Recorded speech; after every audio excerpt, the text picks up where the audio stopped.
کبھی سوچا ہے کہ دنیا کے کامیاب ترین لوگ، وہ 1% آخر سوچتے کیسے ہیں؟ ان کے کام کرنے، ان کے فیصلے لینے کے پیچھے کیا راز چھپا ہے؟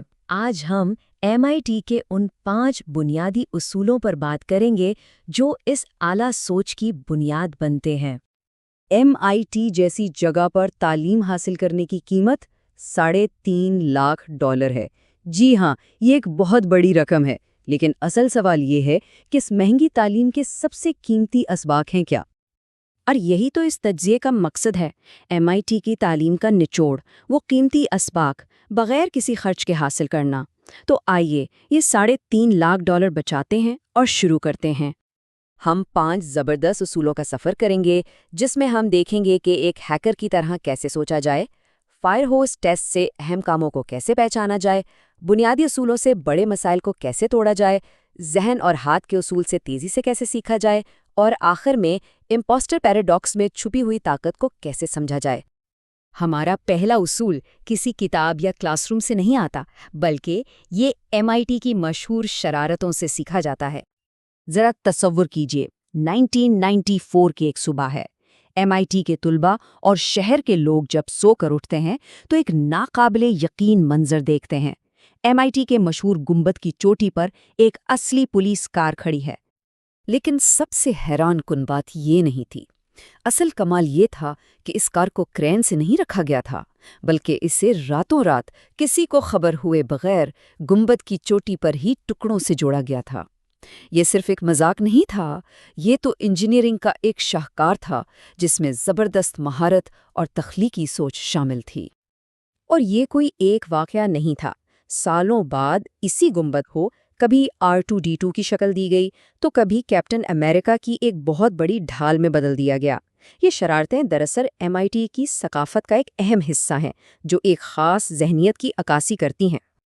تو یہ ہے ہیکر ذہنیت۔ اس کا مطلب بغاوت کرنا نہیں، بلکہ کسی سسٹم کو اتنی گہرائی سے سمجھنا ہے کہ اس کے اصول توڑے بغیر اس کے ساتھ کھیلا جا سکے۔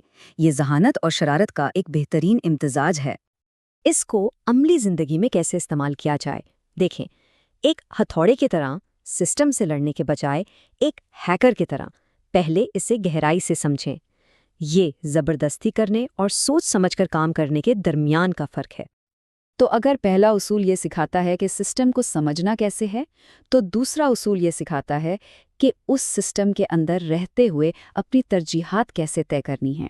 MIT کا یہ طریقہ تھوڑا سخت ہے اور اسے فائر ہوز ٹیسٹ کہتے ہیں۔ ذرا ایک عام ہفتے کا تصور کریں۔ 3 مشکل پرابلم سیٹس، 2 لیب رپورٹس، ایک ریسرچ پیپر، اور اسی دوران کیمپس میں گوگل کا کیریئر فیئر بھی ہے، ایک نوبل انعام یافتہ کا لیکچر بھی ہے، اور ایک کامیاب سٹارٹ اپ فاؤنڈر سے ملنے کا موقع بھی۔ اور ہفتے کے آخر تک ہر طالب علم کو ایک تلخ سچائی کا سامنا کرنا پڑتا ہے۔ چاہے وہ اگلے 72 گھنٹے سوئیں بھی نہیں، تب بھی یہ سارا کام ختم نہیں ہو سکتا۔ یہ حساب کے لحاظ سے ہی ناممکن ہے۔ اور یہی تو فائر ہوس ٹیسٹ کا اصل مقصد ہے۔ MIT صلاحیت نہیں بلکہ وضاحت کی جانچ کر رہا تھا۔ مقصد یہ تھا کہ طلباء یہ سیکھیں کہ قیمتی اور زیادہ قیمتی کاموں کے درمیان فرق کیسے کیا جائے۔ تو ایسے دباؤ میں بہتر فیصلے کیسے کیے جائیں؟ اس کے لیے یہ ایک واضح فریم ورک ہے۔